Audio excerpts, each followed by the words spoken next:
So let us discuss about molecular forces. Molecular forces. Molecular forces. आपने molecular forces के बारे में तो बहुत पढ़ा हुआ है, थर्ड चैप्टर फोर्थ चैप्टर में जब पढ़ा था तब। लेकिन यहाँ इस फ्लूइड के कॉन्टेक्स्ट में दो कैटेगरी में हमको इसको समझना है। दो कैटेगरी, एक तो फोर्स बिटवीन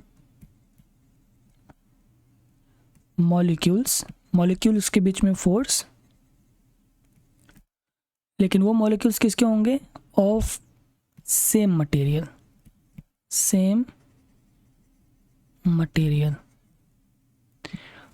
तो इसका आप गैस कर लो कि फोर्स बिटवीन मॉलिक्यूल्स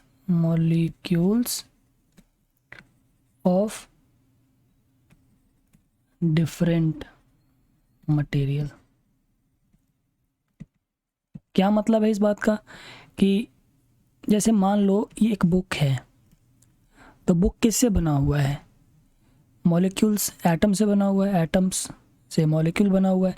तो ये जो मॉलिक्यूल्स हैं इसके बीच में जो फोर्स है, इन्हीं मॉलिक्यूल्स के बीच में जो फोर्स है जिसकी वजह से पूरे पेजेस एक साथ यूनिटी में है, उसको हम बोलते हैं कोहेसिव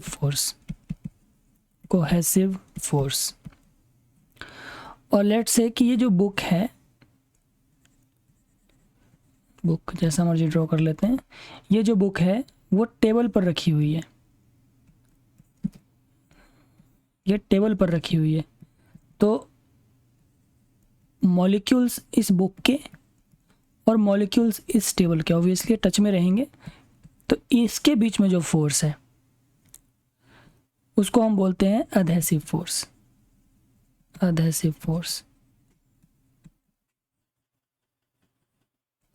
ये दो तरह के हम फोर्सेस की कैटेगरी बना सकते हैं।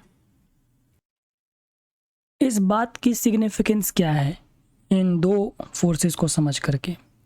तो देखो यहाँ पर एडहेसिव के केस में देखो कि अगर एडहेसिव फोर्स अगर ज़्यादा हुआ, मीन्स कि बुक के मॉलिक्यूल्स और टेबल के मॉलिक्यूल्स इसके बीच में अगर फोर्स ज़्यादा हुआ तो बुक जो है टेबल से चिपक जाएगा। अगर कोहेसिव फोर्स ज़्यादा हुआ, अगर बुक के मॉलिक्यूल्स के बीच में जो फोर्स है अगर वो ज़्यादा हुआ तो टेबल से वो चिपकेगा नहीं, अपने आप में ही वो यूनिटी बरकरार रखेगा। इसका बहुत ही सिंपल सा एग्जांपल है गोंद का। जब आप पेज पे गोंद लगा देते हो, ये मान लो गोंद है, और इस गोंद से दूसरे पेज को जब चिपका देते हो तो होता क्या है, गोंद जो है फेविकॉल पेस्ट जो है वो, ये जो पेस्ट है वो इस पेज से भी चिपक गया और ये जो पेस्ट है वो इस पेज से भी चिपक गया।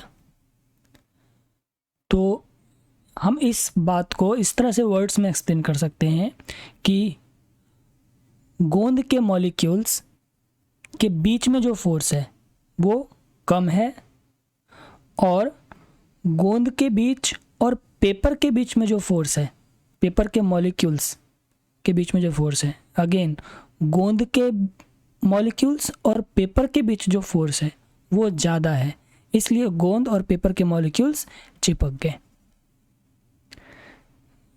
ये बात की सिग्निफिकेंस है। अब इसको हम इस फ्लूइड के कॉन्सेप्ट में कैसे समझते हैं?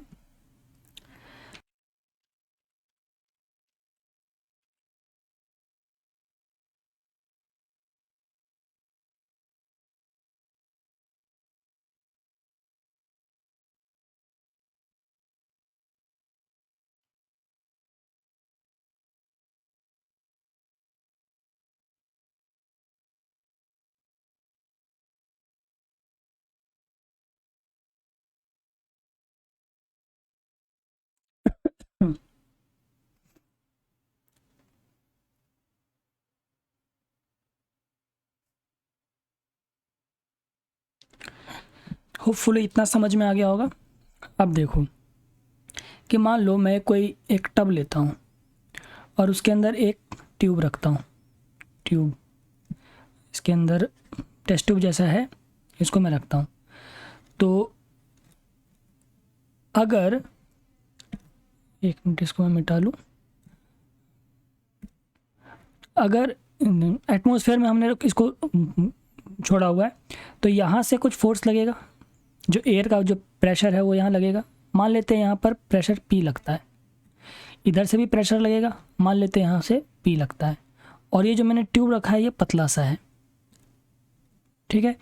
अब होगा क्या, यहाँ का जो लिक्विड है, यहाँ का जो लिक्विड है, अगर इसमें एडहेसिव फोर्स अगर ज़्यादा है, किसके बीच में, डिफरेंट, अभी मैंने बताया ना डिफरेंट मॉलिक्यूल्स के बीच में जो फोर्स होता है, तो इस पॉइंट पे देखो पहले कि अगर फोर्स इस लिक्विड और इसके बीच में अगर ज़्यादा है तो यहाँ से इसका एक कर्व सा बन के आ जाएगा, यूँ खिंच जाएगा।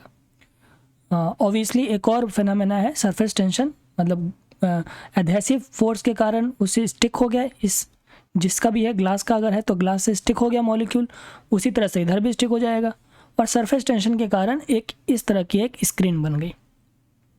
होपफुली सरफेस टेंशन पता हो क्या होता है, तो इस तरह से सरफेस बन जाएगा। अब ये एक छोटा सा कर्व सा बन के आ गया, तो कर्व के अंदर जो प्रेशर होता है वो एक अलग टॉपिक है डिस्कशन का, कि यहाँ पर अगर कर्व सा बन के आ जाए और उसके अंदर जो प्रेशर होता है उसका फॉर्मूला एक पूरे एक डेरिवेशन है, और उसको दिया जाता है PC = 2T/R। ओके, तो यहाँ पर जो प्रेशर है वो 2T/R है, T जो है आपका सरफेस टेंशन है, R जो है वो रेडियस है।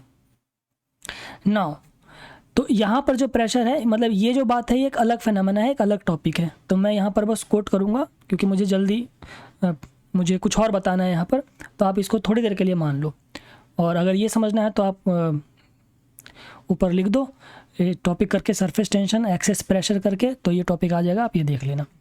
ओके, तो यहाँ पर जो प्रेशर है 2T/R है।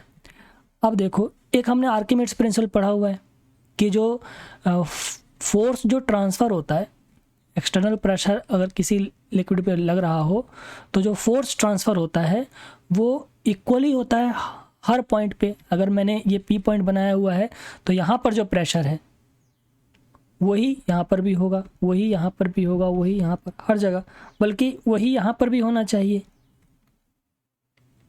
है ना। तो अब देखो यहाँ पर इस जगह पे और इस जगह पे जो प्रेशर है वो डिफरेंट है इस जगह के मुकाबले, क्योंकि सीन ही अलग है ना। देखो, क्योंकि एक कर्व बन गया है, कर्व के अंदर प्रेशर 2T/R होता है, और यहाँ पर हमारा P है। तो एक्चुअली में क्या होगा, ये प्रेशर, मतलब जो ये वाला जो प्रेशर है, होपफुली नज़र आ रहा हो, मैं कलर चेंज कर लेता हूँ, ये जो प्रेशर है वो इसको इधर की तरफ फोर्स लगा रहा है, और ये जो प्रेशर है वो इसको इधर की तरफ फोर्स लगा रहा है। अगर बाहर से यूँ प्रेशर है, बाहर से यूँ प्रेशर है, तो इसके अंदर जो लिक्विड है उसके ऊपर की तरफ प्रेशर लगेगा।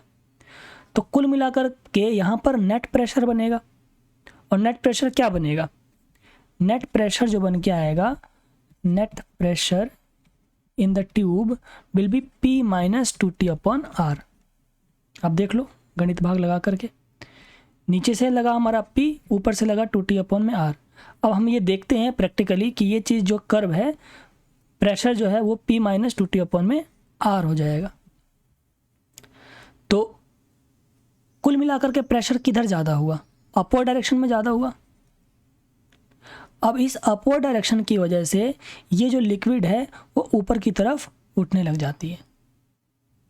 तो जब हम इस तरह से टेस्ट ट्यूब को या ट्यूब को, एक स्ट्रॉ को जब हम इस तरह से लिक्विड में रखते हैं और ये है एडहेसिव फोर्स अगर ज़्यादा हो तो इस टाइप का कर्व बन जाता है, और बाकी जो फिनोमेना इसके साथ इन्वॉल्व है वो हो करके एक्सेस प्रेशर जो है, मतलब नेट प्रेशर जो है वो अपवर्ड लगता है, और वो ऊपर की तरफ उठता ही चला जाता है, उठता ही चला जाता है, उठता ही चला जाता है।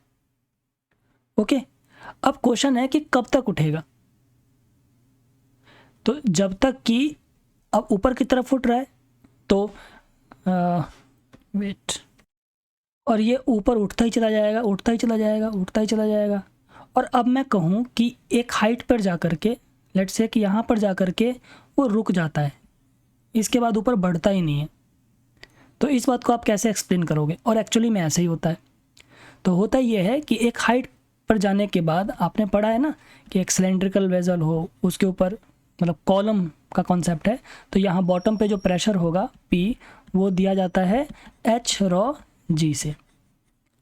तो होता ये है कि जब ऊपर उठता जाता ऊपर जाता तो कॉलम बन गया हाइट का, तो डाउनवर्ड प्रेशर इस जगह पे इक्वल हो जाता है अपवर्ड प्रेशर के, मतलब एच रॉ जी, हम इस कॉलम का एच रॉ जी निकाल सकते हैं। एच रॉ जी जो भी लिक्विड भरा होगा उसका डेंसिटी, ग्रेविटी सेम है, हाइट जितने भी हाइट जाएगा वहाँ तक, उससे हम प्रेशर निकाल सकते हैं कि डाउनवर्ड प्रेशर इतना लगा, और जो अपवर्ड प्रेशर लग रहा है वो ये है, इतना ही तो है। जो यहाँ पर प्रेशर है वही यहाँ पर प्रेशर है, अकॉर्डिंग टू आर्किमिड्स प्रिंसिपल।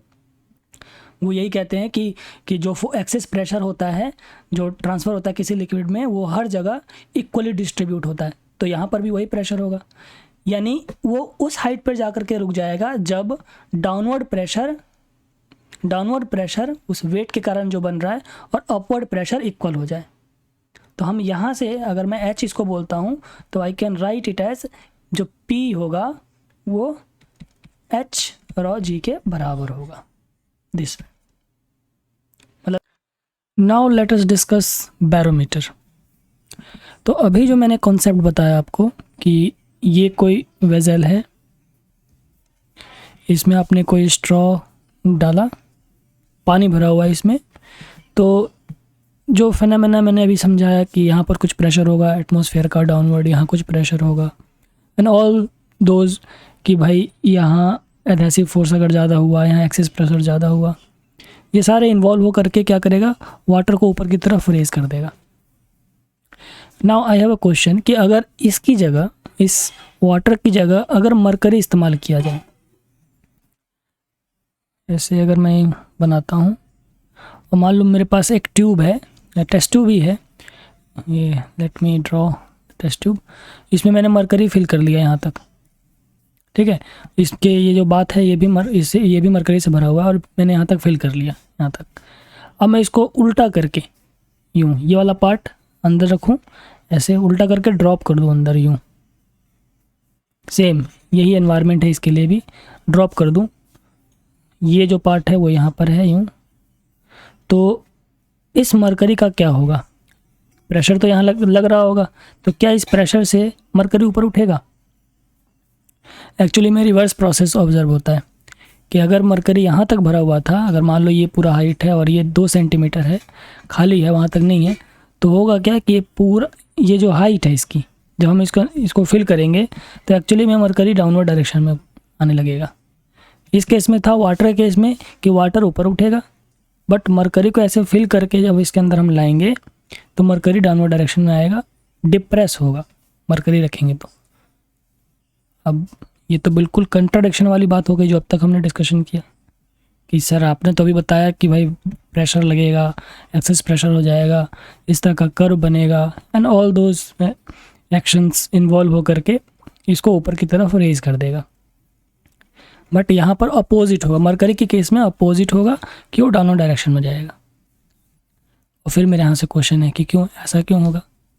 तो एक मैं हिंट दे सकता हूँ कि ये जो है ना, मैंने जब ये समझाया तो इसमें मैंने आपको क्या बताया कि एडहेसिव फोर्स जो है वहाँ यहाँ पर ज़्यादा है, तो कर्व जो है इस तरह का बना, बट यहाँ पर उल्टा होता है।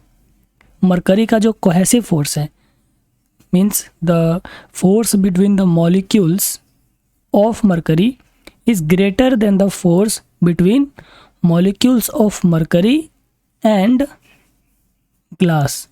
मॉलिक्यूल्स ऑफ मरकरी तो होता नहीं, मरकरी के बीच में, मरकरी एटम के बीच में और ग्लास के मॉलिक्यूल्स के बीच में जो फोर्स है वो ज़्यादा नहीं है। ओके, तो कर्व जो है यहाँ पर ऐसा ना बन करके इस टाइप का कर्व बनता है, यहाँ पर यूँ बनता है, ठीक है। अब बाकी जितने भी मैंने यहाँ पर डिस्कशन किया इसमें जस्ट यहाँ पर रिवर्स हो जाता है, तो वो डिस्कशन नहीं करूँगा, मैं बस फैक्ट बता करके आगे बढ़ूँगा क्योंकि मुझे बैरोमीटर बताना है।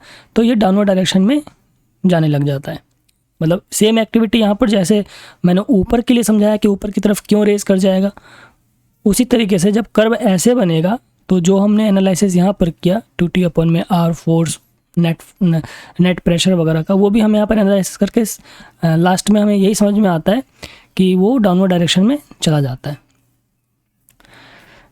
एक्चुअली में ये इंपॉर्टेंट नहीं है अभी बताना, क्योंकि हम न्यूमेरिकल नहीं करने वाले ना, तो मैं इसको स्किप कर रहा हूँ।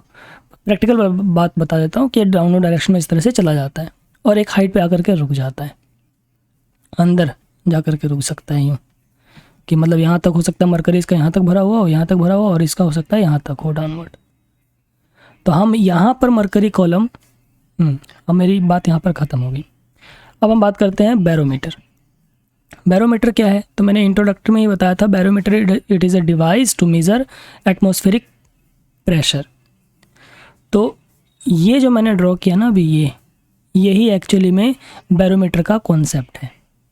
मरकरी हम यूज़ करते हैं बैरोमीटर में, क्यों यूज़ करते हैं वो भी मैं डिस्कशन करता हूँ अभी।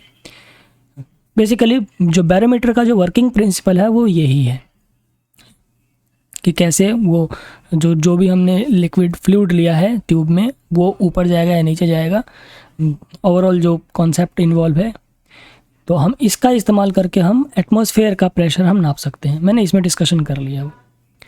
अब इसमें क्या है कि ये डाउनवर्ड डायरेक्शन में नीचे की तरफ जाता है।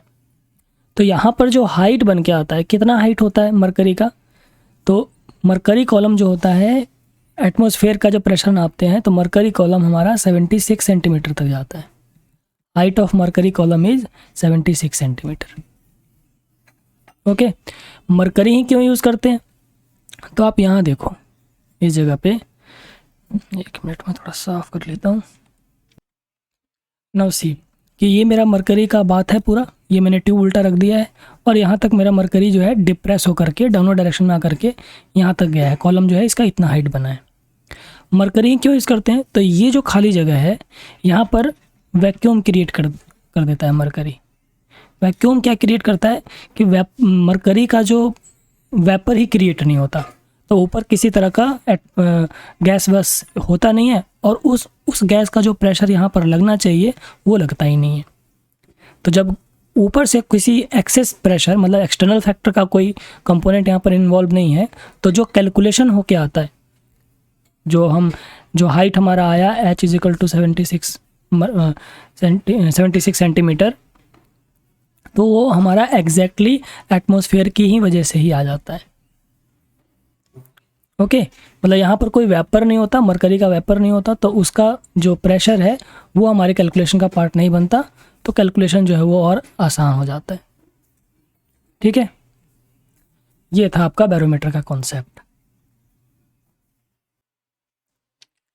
Now I have a question for you कि अगर हमने जो मरकरी इस्तेमाल किया, अगर उस बाथ टब में वाटर इस्तेमाल किया जाए, तो वो जो ट्यूब में जो वाटर रेज हो रहा है या डिप्रेस हो रहा है, उसकी हाइट कितनी होगी? क्या हम वाटर यूज़ कर सकते हैं? नंबर 1, तो ये मैंने पहले इसी वीडियो में मैंने बताया है कि yes we can use water, क्योंकि जो प्रेशर है वो किसके ऊपर डिपेंड करता है? H/ρg। यहाँ पर तो मटेरियल की बात ही नहीं है, यहाँ तो मटेरियल की डेंसिटी की बात है। तो हम कोई भी मटेरियल यूज़ कर सकते हैं प्रेशर को मेज़र करने के लिए, मतलब फ्लूइड यूज़ कर सकते हैं। तो हम वाटर भी यूज़ कर सकते हैं। तो अगर हम वाटर यूज़ करेंगे तो हाइट कितनी होगी? मरकरी के केस में हाइट जो है 76 सेंटीमीटर गया है, अगर वाटर यूज़ करेंगे तो हाइट कितनी होगी? तो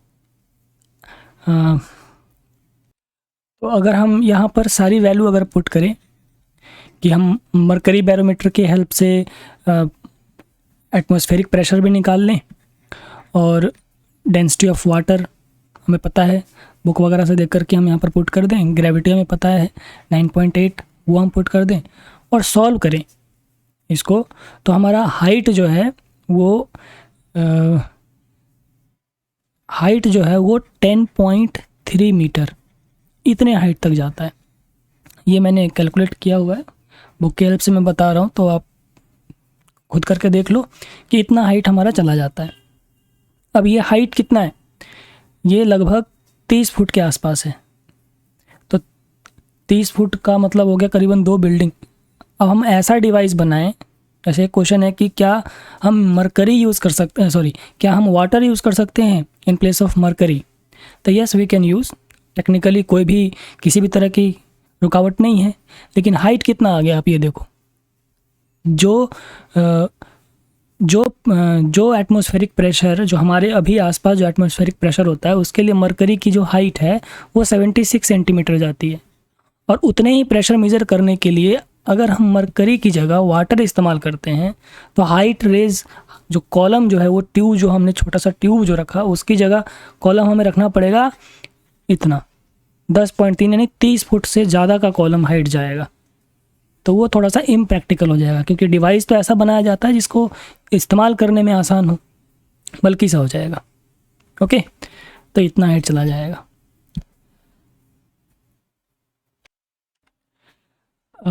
अगली क्लास में मैं हाइट ऑफ एटमॉस्फेयर डिस्कशन करूँगा और कैपिलरी एक्शन, उसके कुछ एप्लीकेशंस।